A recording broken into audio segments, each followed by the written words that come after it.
എന്തായാലും നമ്മുടെ ബ്രേക്കിനും ആക്സിലേറ്റർ ഇടയ്ക്കോട്ട് നമ്മുടെ കാല് പോകുന്നില്ല. അതായത് കണ്ട രണ്ടിലോട്ട് പോയി കഴിയുമ്പോൾ വണ്ടി ബാക്കോട്ട് ഉള്ളൂ. അതുപോലെ തന്നെ മേപ്പോട്ട് വന്ന് കഴിയുമ്പോൾ അറിയാതെ നിങ്ങളുടെ കാല് മേലോട്ട് ക്ലച്ചിൽ നിന്ന് കാലം പോകും. അപ്പോൾ അതുകൊണ്ടാണ് ചിലപ്പോൾ നല്ലൊരു കയറ്റമായിരിക്കും അത് ക്ലച്ച് കറിയാനുള്ള. ഞാൻ ജോ, പുതിയൊരു വീഡിയോയിലേക്ക് സ്വാഗതം. ഇന്നത്തെ വീഡിയോയിൽ ഒരു വാഹനം ബാക്കിലോട്ട് ഉരുളാതെ എങ്ങനെയാണ് കയറ്റത്തിൽ ഒരു വാഹനം മുൻപോട്ട് എടുക്കുക എന്നതിനെ പറ്റിയാണ് ഇന്നത്തെ ഒരു വീഡിയോയിൽ പറഞ്ഞു തരാൻ പോകുന്നത്. പലരും വന്ന് കമന്റ് ബോക്സിൽ വന്ന് ചോദിച്ചു, ഒരു വാഹനം ബാക്കിലോട്ട് ഉരുളാതെ മുൻപോട്ട് എങ്ങനെയാണ് ഒരു കയറ്റത്തിൽ എടുക്കേണ്ടത് എന്നതിനെ പറ്റി ഒരു വീഡിയോ ചെയ്യാമെന്ന് ചോദിച്ചു. പല വീഡിയോസും അവർ കാണുന്നുണ്ട്, അതിനൊന്നും കണ്ടിട്ട് അവർക്ക് മനസ്സിലാകുന്നില്ല, അപ്പോൾ കറക്റ്റായിട്ട് അവർക്ക് പിടി കിട്ടുന്നില്ല. അപ്പോൾ അതിനെപ്പറ്റി ഒരു വീഡിയോ ചെയ്യാമെന്ന് ചോദിച്ചു. അതുകൊണ്ടാണ് ഇന്ന് ഈ ഒരു വീഡിയോ ചെയ്യുന്നത്. നിങ്ങൾക്കും ഒരു വാഹനം കറക്റ്റായിട്ട് ഒരു കയറ്റത്തിൽ ഒരു വാഹനം എടുക്കാൻ കറക്റ്റായിട്ട് അറിയില്ല എന്നുണ്ടെങ്കിൽ നിങ്ങൾ ഈ വീഡിയോ സ്കിപ്പ് ചെയ്യാതെ നിങ്ങൾ മുഴുവനായി കാണുക. അതുപോലെ തന്നെ ചാനൽ നിങ്ങൾ ആദ്യമായിട്ടാണ് കാണുന്നത് എന്നുണ്ടെങ്കിൽ സബ്സ്ക്രൈബ് ചെയ്യുക. അടുത്ത് കാണുന്ന ആ ബെല്ലൊക്കെ അമർത്തി കഴിഞ്ഞാൽ ഞാൻ വീഡിയോ അപ്ലോഡ് ചെയ്യുമ്പോൾ തന്നെ നിങ്ങൾക്ക് നോട്ടിഫിക്കേഷൻ ലഭിക്കുന്നതായിരിക്കും. കൂടാതെ വീഡിയോയ്ക്ക് ലൈക്ക് തരാം. അതുപോലെ തന്നെ നിങ്ങളുടെ സുഹൃത്തുക്കളിലേക്ക് നിങ്ങൾക്ക് ഉപകാരപ്പെടും, മറ്റുള്ളവർക്കും ഈ ഒരു വീഡിയോ ഉപകാരപ്പെടും എന്നുണ്ടെങ്കിൽ നിങ്ങളുടെ സുഹൃത്തുക്കളൊക്കെ നിങ്ങൾ വീഡിയോ മറക്കാതെ ഒന്ന് ഷെയർ ചെയ്ത് കൊടുക്കുക. അപ്പോൾ നമുക്ക് നേരെ വീഡിയോയിലേക്ക് കിടക്കാം. അതായത് ഒരു കയറ്റത്തിൽ ഒരു വാഹനം കറക്റ്റായിട്ട് എടുക്കേണ്ടത് എങ്ങനെയാണെന്ന് ചോദിച്ചാൽ, നമ്മൾ ആദ്യം ഒരു വാഹനം നമ്മൾ എടുക്കുന്ന സമയത്ത് നമ്മൾ മുൻപോട്ട് പോകുന്നതിന് മുമ്പ് നമ്മളെല്ലാം ബ്രേക്കിൽ കാല് വെച്ചിട്ടാണ് എല്ലാം നമ്മൾ ചെയ്യുന്നത്. അപ്പോൾ നമുക്ക് മുൻപോട്ട് പോകണമെന്നുണ്ടെങ്കിൽ ബ്രേക്കിൽ നിന്ന് കാല് മാറ്റിയാൽ എന്ത് ചെയ്യത്തുള്ളൂ, മുൻപോട്ട് വണ്ടി പോകത്തുള്ളൂ. അപ്പം നമ്മളൊരു വണ്ടി കയറ്റത്തിൽ എടുക്കുന്ന സമയത്ത് നമ്മുടെ കാല് എവിടെ ഇരിക്കണം, ആദ്യം ആ ബ്രേക്കിൽ നമ്മൾ ഉറപ്പിച്ച് തന്നെ കാല് വെക്കുക. ആ ബ്രേക്കിൽ തന്നെ വെച്ചുകൊണ്ട് എന്ത് ചെയ്യണം, ക്ലച്ച് ഫുള്ളായിട്ട് ചവിട്ടി എന്ത് ചെയ്യണം, ഫസ്റ്റ് ഗിയർ ഇടുക. ഈ ഫസ്റ്റ് ഗിയർ ഇട്ട് കറക്റ്റ് ആണോ നിങ്ങൾ ഉറപ്പ് വരുത്തണം, ഫസ്റ്റ് ഗിയർ ആണോ എന്നുള്ളത്. ഇങ്ങനെ അങ്ങേ അറ്റത്തോട്ട് കൊണ്ടുപോയിട്ട് ഫസ്റ്റ് ഗിയർ ആണെന്ന് ഉറപ്പ് വരുന്നത്. കാരണം ചിലരിടുമ്പോൾ എന്ത് ചെയ്യും, ഇങ്ങനെ ക്രോസ് ആയിട്ടൊക്കെ ഇടും, അത് തേർഡ് ഗിയറിലോട്ട് അങ്ങ് പോകും. അപ്പോൾ ഫസ്റ്റ് ഗിയർ ആണോ എന്ന് കറക്റ്റായിട്ട് നിങ്ങൾ ഉറപ്പ് വരുത്തുക. ഫസ്റ്റ് ഗിയർ ആണ്, അതിനുശേഷം മാത്രമേ എന്ത് ചെയ്യാവൂ, നിങ്ങൾ നോക്കുക. ആദ്യം ഒന്ന് ബ്രേക്കിൽ നിന്ന് സ്വല്പം ഒന്ന് അയച്ച് നോക്കുക, വണ്ടി ബാക്കിലോട്ട് ഉരുളുന്നുണ്ട്. അങ്ങനെ ഉണ്ടെന്നുണ്ടെങ്കിൽ എന്ത് ചെയ്യണം, നിങ്ങൾ അവിടെ വീണ്ടും പ്രസ് ചെയ്തുകൊണ്ടിരിക്കുക. ബ്രേക്കിൽ പ്രസ് ചെയ്തുകൊണ്ട് എന്ത് ചെയ്യണം, ക്ലച്ചിൽ നിന്ന് സാവകാശം മെല്ലെ മേപ്പോട്ട് എടുക്കുക. ക്ലച്ചിൽ നിന്ന് മേപ്പോട്ട് വരുന്ന സമയത്ത് എന്ത് ചെയ്യും, വൈബ്രേഷൻ ഉണ്ടാകും. നിങ്ങൾ ഒരു കാരണവശാലും ഈ വൈബ്രേഷൻ വരാതെ എന്ത് ചെയ്യരുത്, ഈ ബ്രേക്കിൽ നിന്ന് കാല് മാറ്റരുത്. ആ ഒരു വൈബ്രേഷൻ വരുമ്പോഴാണ് എന്ത് ചെയ്യുന്നത്, ക്ലച്ചിൽ വണ്ടി നിൽക്കുന്നത്. അപ്പോൾ ഒരു കാരണവശാലും എന്ത് ചെയ്യരുത്, നിങ്ങൾ ആ ഒരു വൈബ്രേഷൻ ആകുന്നത് വരെ എന്ത് ചെയ്യരുത്, നിങ്ങൾ ബ്രേക്കിൽ നിന്ന് കാല് മാറ്റരുത്. ആ വൈബ്രേഷൻ വരുന്ന സമയത്ത് എന്ത് ചെയ്യണം, നിങ്ങൾ ആ ബ്രേക്കിൽ നിന്ന് കാല് മാറ്റി എന്ത് ചെയ്യണം, ആ വൈബ്രേഷൻ തന്നെ ക്ലച്ച് നിർത്തിക്കൊണ്ട് എന്ത് ചെയ്യണം, ആ കാല് ബ്രേക്കിലിരുന്ന ആ കാല് എന്ത് ചെയ്യണം, ആ ആക്സിലേറ്ററോട് നേരെ കാല് കൊണ്ടിരിക്കുക. അപ്പോൾ ആക്സിലേറ്ററോട് കാല് കൊണ്ടിരുന്ന സമയത്ത് എന്ത് ചെയ്യരുത്, നിങ്ങൾ താഴെ നിന്ന് ഉപ്പൂറ്റി താഴെ നിന്ന് പറിക്കരുത്. ഈ ഉപ്പൂറ്റി ഇങ്ങനെ തന്നെ വെച്ചുകൊണ്ട് വേണം. നിങ്ങളുടെ എന്തായാലും നമ്മുടെ ബ്രേക്കിനും ആക്സിലേറ്ററും ഇടയ്ക്കോട്ട് നമ്മുടെ കാല് പോകുന്നില്ല. അതായത് കണ്ട രണ്ടിൻ്റെ ഇടയ്ക്കൂടെ നമ്മുടെ കാല് പോകുന്നില്ല. അപ്പം നമ്മൾ ബ്രേക്കിൽ നിന്ന് കാല് മാറ്റുന്ന കാല് എന്ത് ചെയ്യണം, നേരെ അതേപോലെ തന്നെ ഉപ്പൂറ്റി ഉറപ്പിച്ചുകൊണ്ട് തന്നെ ആ കാല് എന്ത് ചെയ്യണം, ഈ ആക്സിലേറ്ററോട്ട് കാല് വരിക. ആ വൈബ്രേഷൻ തന്നെ നമ്മൾ കാല് ഒരു കാരണവശാലും എന്ത് ചെയ്യരുത്, മുന്നോട്ടോ ബാക്കിലോട്ടോ അങ്ങനെ. കാരണം നമ്മൾ താഴോട്ട് പോയി കഴിയുമ്പോൾ എന്ത് ചെയ്യും, വണ്ടി ബാക്കിലോട്ട് ഉരുളും. അതുപോലെ തന്നെ മേപ്പോട്ട് വന്നു കഴിയുമ്പോൾ എന്ത് ചെയ്യും, നിങ്ങൾ പെട്ടെന്ന് നിങ്ങളെ ആ വൈബ്രേഷൻ വരുന്ന സമയത്ത് നിങ്ങൾ ബ്രേക്കിൽ നിന്ന് കാല് മാറ്റുന്ന സമയത്ത് എന്ത് ചെയ്യും, അറിയാതെ നിങ്ങളുടെ കാല് മേലോട്ട് ക്ലച്ചിൽ നിന്ന് കാലങ്ങ് പോകും.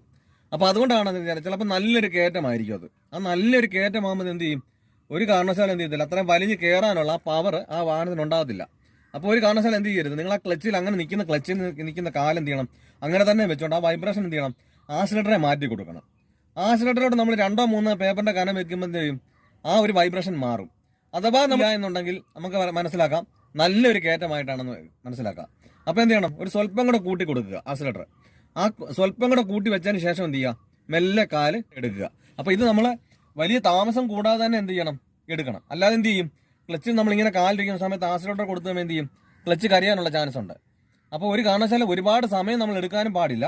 നമ്മളെ ക്ലച്ചിന്റെ വൈബ്രേഷൻ വരുന്നു, ആ സമയത്ത് തന്നെ എന്ത് ചെയ്യണം, ആക്സിലേറ്ററോട്ട് പോകുന്നു, നമ്മൾ 2-3 പേപ്പറിന്റെ കനം കൊടുക്കുന്നു, ക്ലച്ചിന് എന്ത് ചെയ്യണം, മെല്ലെ നമ്മൾ നിരപ്പത്തുനിന്ന് എങ്ങനെയാണോ ക്ലച്ചിൽ നിന്ന് കാലെടുക്കുന്നത് ആ ഒരു രീതി തന്നെ മെല്ലെ തന്നെ എന്ത് ചെയ്യുക, മേപ്പോട്ട് കാല് എടുക്കുക. അപ്പോൾ എടുക്കുന്ന സമയത്ത് നമ്മൾ വണ്ടി ചെറിയൊരു അനക്കം വരുമ്പോഴേ എന്ത് ചെയ്യരുത്, ക്ലച്ചിൽ നിന്ന് പെട്ടെന്ന് എടുത്ത് വിടുകയും ചെയ്യരുത്. അപ്പോൾ എന്ത് സംഭവിക്കും, വണ്ടി ഓഫ് ആകിപ്പോവും. അപ്പോൾ ഒരു കാരണവശാലും നമ്മൾ ആക്സിലേറ്ററോട് കാല് വെച്ചു എന്ന് പറഞ്ഞുകൊണ്ട് പെട്ടെന്ന് എന്ത് ചെയ്യരുത്, ക്ലച്ചിൽ നിന്ന് പെട്ടെന്ന് കാലെടുക്കാനും പാടില്ല. നമ്മൾ ആ വൈബ്രേഷന് വന്നതിന് ശേഷം നമ്മൾ നിരപ്പത്തുനിന്ന് എങ്ങനെയാണോ ക്ലച്ചിൽ നിന്ന് കാലെടുക്കുന്നത് ആ ഒരു രീതി തന്നെ എന്ത് ചെയ്യാവും, ക്ലച്ചിൽ നിന്ന് മെല്ലെ കാല് മേലോട്ട് എടുക്കാവും. ഞാനപ്പോൾ ഒന്ന് എടുത്ത് കാണിച്ചു തരാം. നമ്മൾ സ്റ്റാർട്ട് ചെയ്തതിന് ശേഷം ബ്രേക്കിൽ കാലിരുന്നു, ബ്രേക്കിൽ കാല് വെച്ചുകൊണ്ട് എന്ത് ചെയ്തു, ക്ലച്ച് ഫുള്ള് ചവിട്ടി നമ്മൾ ഫസ്റ്റ് ഗിയർ ഇട്ടു. ഫസ്റ്റ് ഗിയർ ഇട്ടതിന് ശേഷം എന്ത് ചെയ്തു, ഹാൻഡ് ബ്രേക്ക് ഒക്കെ മാറ്റി, ഹാൻഡ് ബ്രേക്ക് ഇട്ട് എടുക്കുകയും ചെയ്യരുത് നിങ്ങൾ. അതുപോലെ ഹാൻഡ് ബ്രേക്ക് മാറ്റി എന്ത് ചെയ്തു, നമ്മളിങ്ങനെ മെല്ലെ ബ്രേക്കിൽ നിന്നല്ല കാല് മാറ്റുന്നത്, ക്ലച്ചിൽ നിന്ന് മെല്ലെ കാല് പൊക്കുന്നു. കാരണം ഇപ്പം നമുക്ക് ഈ വൈബ്രേഷൻ വന്നില്ല, വൈബ്രേഷൻ വരാതിരിക്കുമ്പോൾ നമ്മൾ ബ്രേക്കിൽ നിന്ന് കാല് മാറ്റി എന്ത് ചെയ്യും, ബാക്കിലോട്ട് വണ്ടി കൊള്ളുന്ന ഇത് കണ്ട ബാക്കിലോട്ട് വണ്ടി പോകും. അപ്പോൾ ഈ വൈബ്രേഷൻ വരാത്തതുകൊണ്ടാണ് എന്ത് ചെയ്യുന്നത്, കാരണം നമ്മൾ ക്ലച്ച് ചവിട്ടി കഴിഞ്ഞാൽ നമ്മൾ ഫസ്റ്റ് ഗിയർ ഇട്ട് എന്ന് പറഞ്ഞാലും എന്ത് ചെയ്യും, ക്ലച്ച് ചവിട്ടി കഴിഞ്ഞാൽ ന്യൂട്രാണ്. അപ്പോൾ അതുകൊണ്ടാണ് എന്ത് ചെയ്യുന്നത്, ബാക്കിലോട്ട് വണ്ടി ഉരുളുന്നത്.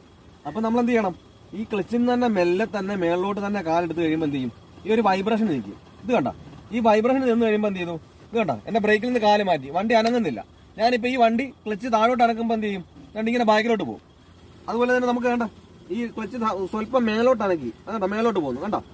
അപ്പോൾ നമ്മൾ ആ ക്ലച്ചിൽ തന്നെ നിന്ന് വൈബ്രേഷൻ വരുന്ന സമയത്ത് എന്ത് ചെയ്യണം, ആ വൈബ്രേഷൻ തന്നെ നിർത്തിക്കൊണ്ട് അപ്പോൾ നമുക്ക് ക്ലച്ചിൽ തന്നെ എടുക്കാനുള്ളതാണ്. ചെറിയ കയറ്റത്തൊക്കെ എടുക്കുന്ന സമയത്ത് എന്ത് ചെയ്യാം, നമുക്ക് ക്ലച്ചിൽ തന്നെ ഇങ്ങനെ വൈബ്രേഷൻ നിർത്തിക്കുന്ന സമയത്ത് നമ്മൾ ബ്രേക്കിൽ നിന്ന് മാറ്റി കഴിയുമ്പോൾ വണ്ടി ഉരുളും.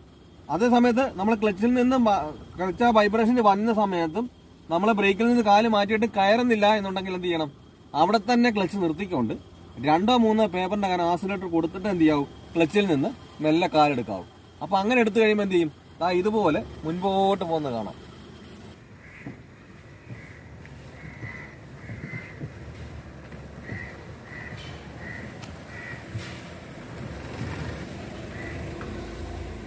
ഒരു സ്വല്പം പോലും ബാഗിൽ ഉരുളാതെ തന്നെ നമുക്ക് മുൻപോട്ട് തന്നെ വണ്ടി എടുക്കാൻ പറ്റും. അപ്പോൾ ഈ ഒരു കാര്യങ്ങൾ നിങ്ങൾക്ക് പറഞ്ഞ് മനസ്സിലായെന്ന് വിചാരിക്കുന്നു. എന്തെങ്കിലും സംശയങ്ങളോ കാര്യങ്ങളുണ്ടെങ്കിൽ ആ കമന്റ് ബോക്സിൽ വന്നറിയിക്കുക. നല്ലൊരു ടോപ്പിക്കുമായി അടുത്ത വീഡിയോയിൽ കാണാം. Good bye.